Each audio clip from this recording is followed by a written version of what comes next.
What's up guys, so today we are going to be installing an HID harness in my car. So for those of you who don't know what that is, it supplies direct power to your HID kit on your car so your stock wiring doesn't get burned up, so you can supply enough power, even power, to the ballast so it doesn't flicker.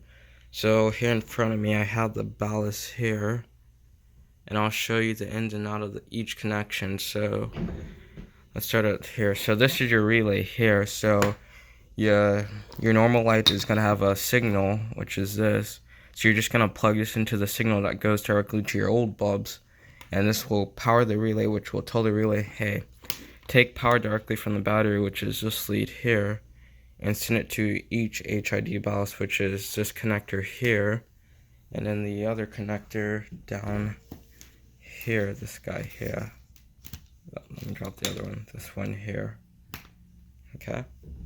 And so what you're going to be doing by that is you're plugging this end into your driver's side bulb, or whichever orientation you want to do it to. So this end will be plugged into my driver's side, and this end here will be plugged into my passenger side stock harness. So with that said, let's start this install.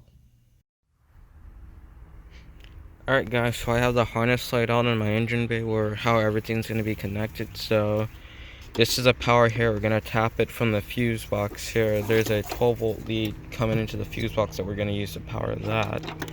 And then we have our ground connection for the ballast here. I'm probably going to attach it to the fender bolt there, or either I'm going to find something else, maybe like the strut tower bolt or something on the fuse box to tap that into. Oh, there's a plane coming by. Last way. Last way. Okay. It's going slow, so I guess I can stop talking. Alright, so, and then this one's gonna plug directly into our ballast, well, the stock headlight harness wire, and that's just gonna be the on signal. Same with this one here, this guy here, and then this one here is gonna connect to the ballast.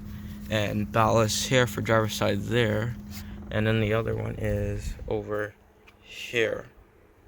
Now, as you guys can see, I have a lot of extra wire in here. That's for my Demon Eye and my Halo kit. So just ignore those wires there. We're just going to be focusing on the harness today. So I'm going to start plugging everything up, and then we'll go from there. Alright guys, so I switched cameras up on you. I got a Canon camera, so hopefully I can hold it a little better, because my phone, I couldn't find a place to put it. So maybe I can set this guy here. Alright, so that's set there. And all these wires here, we're just going to ignore that for now. We're just going to be focusing on these two here. So we're going to unplug that there. This is my stock headlight harness. Well, it's not really stock. I spliced into the stock headlight harness because it was I believe a 9008 bulb before. And I went to a H1 bulb for my I went to a D2S bulb for my D2S projector housing. So we're gonna ignore that and really be worried about this guy here. So this is just gonna plug into this end here like so. Clips right into place. And we have this guy here, which is gonna plug into it.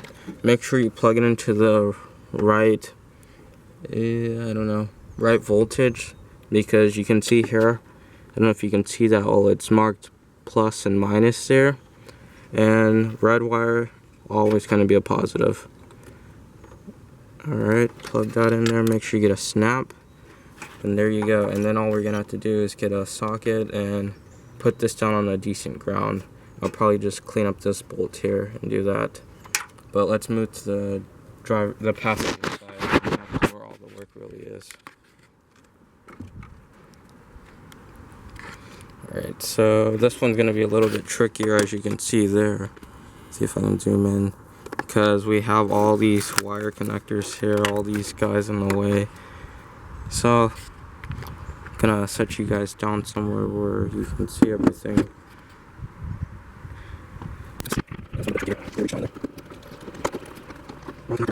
Alright, let's see if we can find it.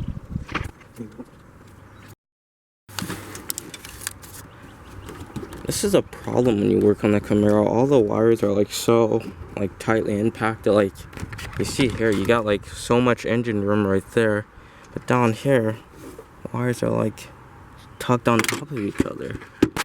Granted, I did, so I'm gonna plug that in real quick before I lose it and drop it, and then I have to go back into the abyss to get it.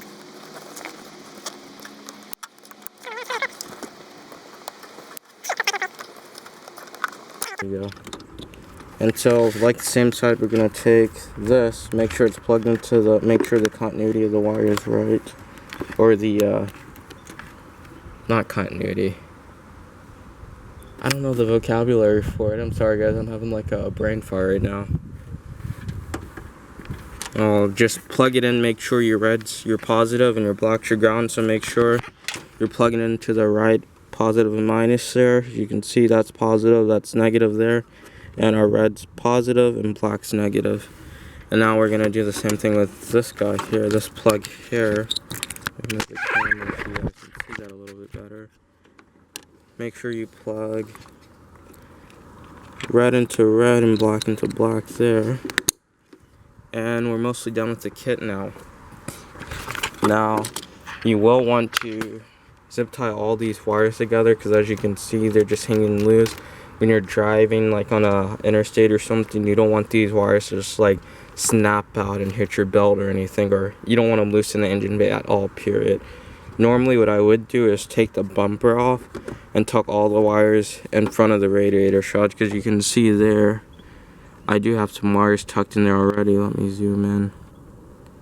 So there are wires tucked there already, but I don't feel like taking the bumper off today. It's too much of a hassle, especially for a kit this simple. We can just take the wires and zip tie them down. Zip tie them down on top of the radiator shroud, and there's some bolts here that you can just unscrew, pull off that radiator shroud holding, tuck them underneath it, and hide them there, and they'll keep it nice and tight in there. So now we're just gonna find our source for power. We're gonna open up the fuse box, and right off the bat, I believe that is our 12-volt source there. I'm gonna go grab a meter, and then we're gonna see if it truly is a 12-volt source. Alright, so I'm back and I have my meter here now. So what you're gonna do is you're gonna turn it to DC voltage. I'll zoom in there, turn it to DC voltage. And you're gonna make sure you have it set to 20 volts, or if your meter is auto sensing, just turn it to this symbol here, the line with the dotted line underneath it. Come on, focus. That's a symbol for DC voltage. And what we're gonna do is turn the meter on. It's gonna give you a couple readings and it's gonna just clear out. And so what we're gonna do is we're just gonna probe that guy there, probe him, and stick it to probe with the red probe. So let's see if I can get a good contact on him there. And we're just gonna touch something like this guy here and see what happens. Nothing. So let's move it to a ground, possibly there. Nothing. So I take it this guy must have to be on when the engine is running. So he's no good for us. We need something that has continuous voltage. So let's see if we can find something here. Alright guys, so it does turn out that this wire does have a full 12 volts going to it. My grounding was bad. This has paint on it, which I didn't realize the bolt was actually painted also. So what we're gonna do is I came over here to this little shroud here, touched that, and that gave me my 12 volt reading there. Now I'm not sure if I'm gonna ground the harness here, because I don't want these wires coming up over this engine seal here that stops water from just pouring into the hood. So I might ground it someplace else. So I could ground it. It's really no. Well, I guess I could ground it here on that hole there. Ground one side of it there. But for now, we're gonna get our socket. We're gonna unbolt that, and then we're just gonna hook up the power and then the ground, and then our relay kit will be done. So I guess you guys get to come around with me to my messy trunk. So let's go.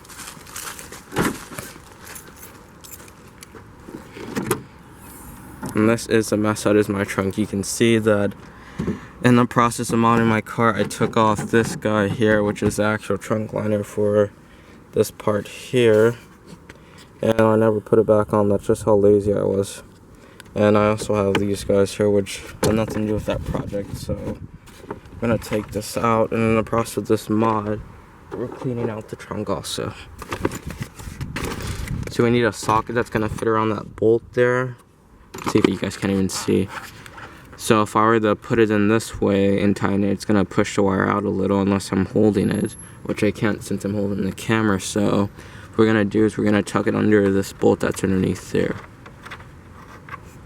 So we're gonna tuck it underneath that washer there. So let's start. So that doesn't have to come off all the way. We're just gonna tuck our little friend here underneath you. There you go. And we're gonna tighten that back down. Grab the socket, hand tie it at first, and then we're gonna work it all the way down. And you want a good connection on this kit because my HIDs were flickering because the stock harness couldn't supply the power out for them. Doggy's barking. But most standard HID kits, they require, I want to say, Sparky, be quiet. Come here. He thinks he's a little guard dog. But like I was saying, most standard HID kits, they require a minimum of 35 watts. And these are the fuses here for my stock harness. They're 20 amps, and as you can see, most people, they would try, most vehicles come equipped with either a 7.5 or a 10 amp or a 15 amp or a 20 amp.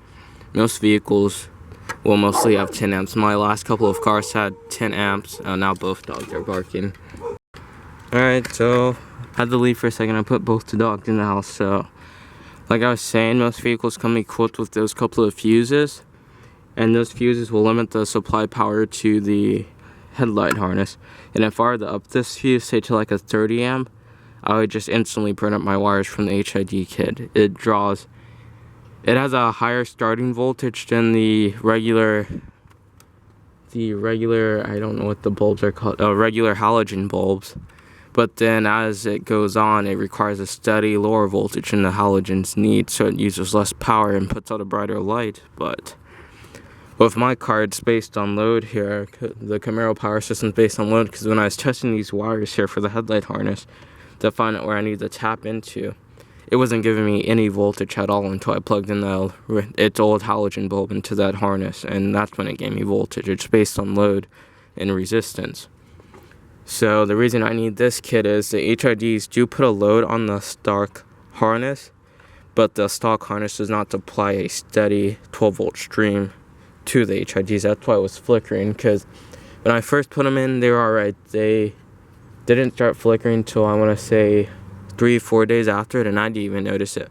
My friend was the one who told me it, because when we were going to the store, I was riding behind him, and he's like, dude, what settings do you have your headlights on? Because they're just flickering like crazy. Because he said it looked like a pretty cool pattern. First it'd be the driver's side here that would flicker off, and it'd stay off for like a second, it'd flicker on, and then this one would follow that, and it's just a back and forth pattern between the two.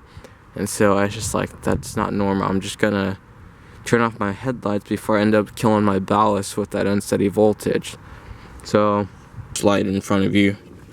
But my new HID projectors, I don't know if you guys can see them, I got Morimoto shrouds in there.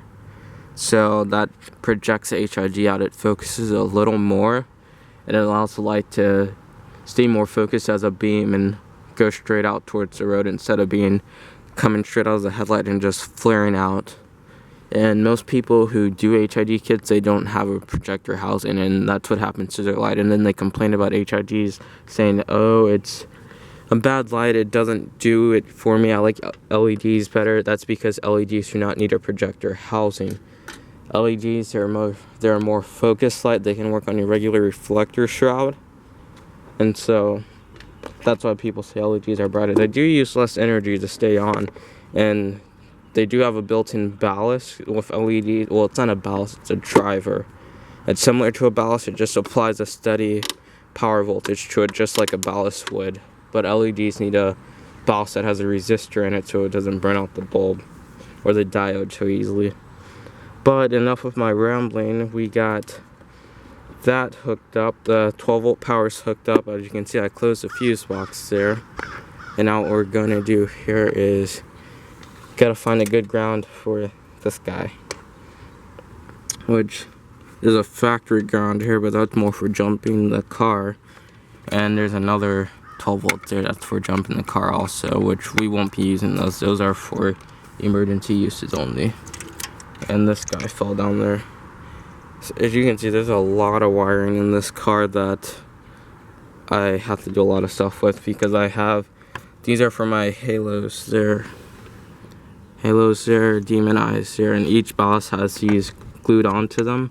And there's this black wire here that's for to turn off the demon eyes there, and I haven't hooked them up yet. So, gotta find a good ground for this. I suppose I could ground it to that. That could, no, it doesn't even reach that. So what I might end up doing is just running this wire to this little gap here and tucking it around and doing it to that guy there. The only problem with that is when I take my bumper off, which I don't know, you guys tell me. I'm gonna leave in the comments, do you think the bumper should be painted? Right now there's just primer on this bumper, so I don't know if it should be painted. It matches the stripes on the hood, but you can see nasty little accident there. I'll put the video up, I'll edit it in, or I'll post it up as another video. Someone hit around my car while I was at work. I literally pulled up to work at 8 o'clock. I'm supposed to be in at 8:30. Went back out to grab my glasses, and literally that was 20 minutes later. And my boss is like, what happened to your car? Did you already wreck it or something? I'm like, what do you mean did I already wreck it?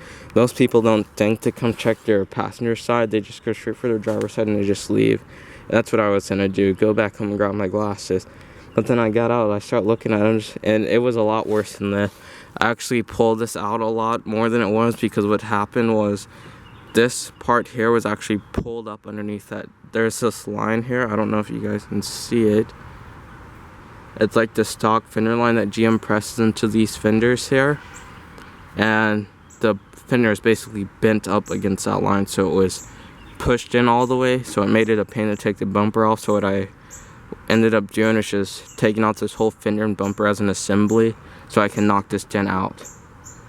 And yeah, but I'll show you guys a video and some pictures of that later. But let's get back to this harness here. So we just have to find the ground for it. So that was, I just took this ground wire here, this black wire that's feeding from the harness down there, and I slid it under the bumper once I took the bolt off, and I'm gonna bolt it down and see if that works. Hopefully that works. I'm hoping it works. So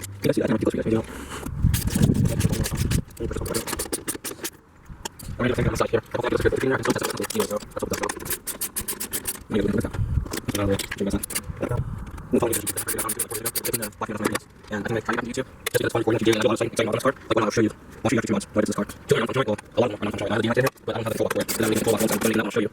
But I do have 100 seconds car. Yeah, it's the notches, but I like it. Makes power show car. Alright, so what we're going to do now is we're going to test this out. We have folds there. I don't know if you can see it. We're going to do is test that and test on that bumper discharge. And see if we can get that. And fall off. Alright, so we are getting our 12 volts ground. Range on, 13 volts back, so let's close that once again. And we're going to go inside the car. And we're gonna turn on the headlights. So on the Camaro, it has daytime running lights, and what I did for that was to get rid of the daytime running lights. You can see that the headlights are always set to auto, and to get rid of my flip the switch, but this no longer comes on with the daytime running lights. But it does have a halo shroud around it with the D2S Morimoto shroud, so that will come on, but the actual bulb should not come on. This, I believe this might not come on. We can test it and see. I believe that's how I wired it. So we can see. So I'm not going to turn the car on all the way. I'm just going to put it in the run position there. So, oh, nothing's on. Guess the car has to be on for it.